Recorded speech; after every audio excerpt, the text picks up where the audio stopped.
Hi YouTube and welcome to my channel. My name is Anna and today I'm coming to you with a video of how we managed with my husband to save £50,000 and how you can do the same.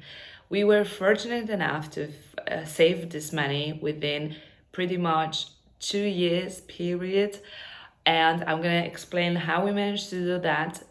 So here we go. So a little backstory to me. I moved to the UK to be with my then boyfriend that lived in London, and I was really scared to jump, but when you're scared to jump, you have to just jump, and that's what I did. So I left my career in Poland to start a new one on the UK's job market and to start my life in the UK. I've never lived in the UK before, so I have only been to the UK couple of times before, but I decided to do it. I wanted to be with my then boyfriend, and I was sure that even though it's a scary decision, it's gonna help me grow my career, and yeah, it cannot do any harm really in terms of that. So I was fortunate enough to find a job within the first month, and how I accomplished that, it's a longer story. I could also make a video because it wasn't that easy as like, oh, I just came and I just like, the doors opened for me. But I made a plan before, and I already started a few months before moving, because I knew that I need a job and I don't want to sit at home for several months. Obviously, you never know with a job search how it's gonna go, but I knew that it's not that hard in the UK to find a new job. So I was hoping that this will happen pretty quickly, and it did. Once we established what's our budget with my husband, with my then boyfriend, I decided that we should try to save a minimum of £1,000, and we should aim for £1,500 a month. Back then we were living in a basically ensuite room that we were sharing with the owner of the apartment that was not there that much. So we were fortunate that, sometimes he was away for longer periods of time. So we had the flat to ourselves. So it was a very fortunate situation, because honestly, I'm not this kind of person that likes to live with strangers. I've lived in shared accommodation before, but at that point I was kind of skeptical of doing it. But since it was a really low cost and I came without the job, then I was trying to assimilate, and I think in the end it was a good decision. We saved a lot of money. Basically, as I said, we were aiming to save up to 1,500 a month. And that's what we did. I was also fortunate enough because I started my job later in the year, so I thought I will not be entitled to get the bonus. However, I was, and at that time I didn't know about the possibility to put your bonus into your pension, so I did not do that. However, I used the money to put in our savings and to grow our savings quicker. We then, after a few months, I think, or a year, close to a year, we decided to move to London because the commute for me was killing me, and my husband did not have to commute. He was working from home, but for me it was a no-go. I really wanted to live in London, even if that meant higher cost of living.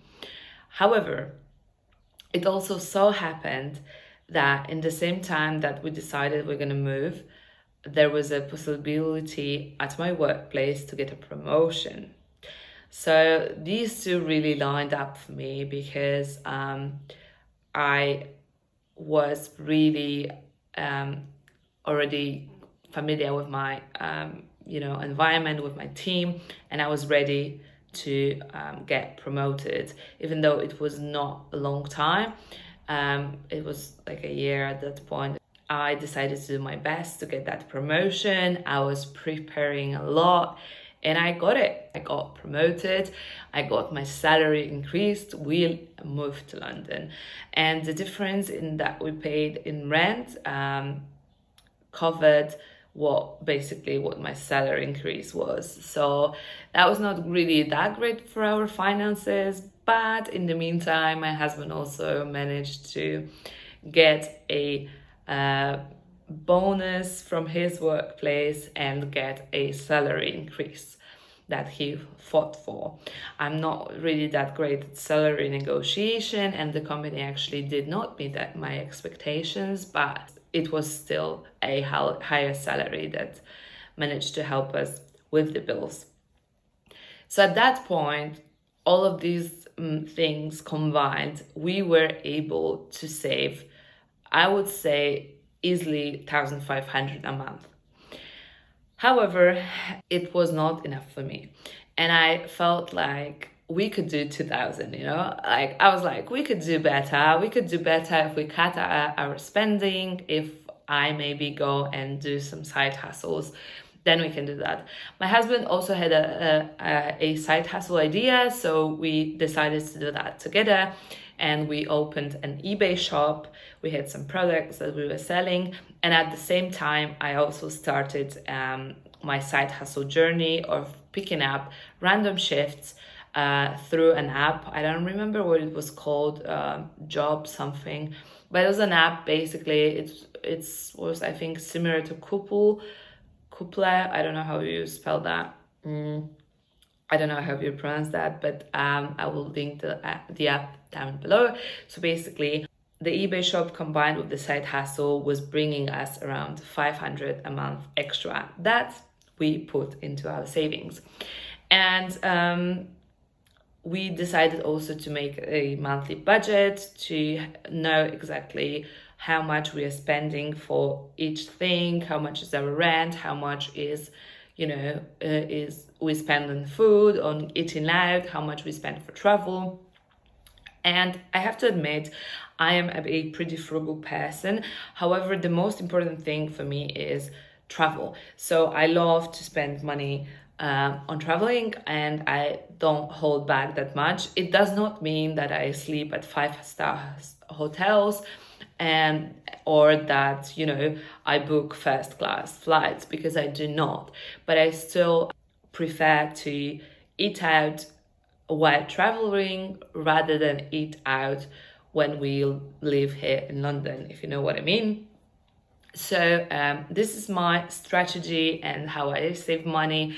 I also do not buy clothes almost at all. Sometimes I do, but if I need something for work, because I also go to the office.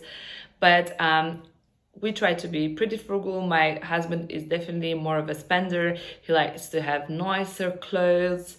I couldn't care less. He likes to maybe shop on Amazon or buy some gadgets or upgrade his phone.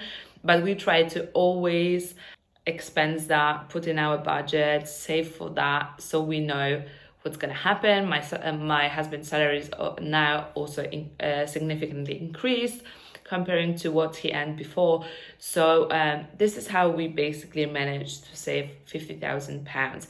And I would highly recommend to anyone who is looking to save for a house, to get on a property ladder, to look into different possibilities, because I know that UK has various options. If you're a first-time buyer, for example, we were looking into a help to buy scheme that we decided not to go into, but there are several options. You could also aim to get a remote position, get into maybe a different field like tech or finance, get a remote job and move somewhere away from London. So then you'd only have to commute once a month or once a week, even once a week.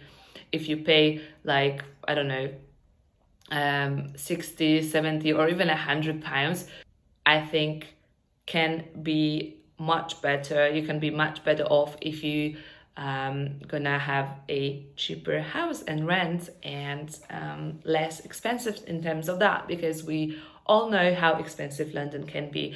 Obviously, living outside of London also is not maybe that thrilling, it's not that exciting.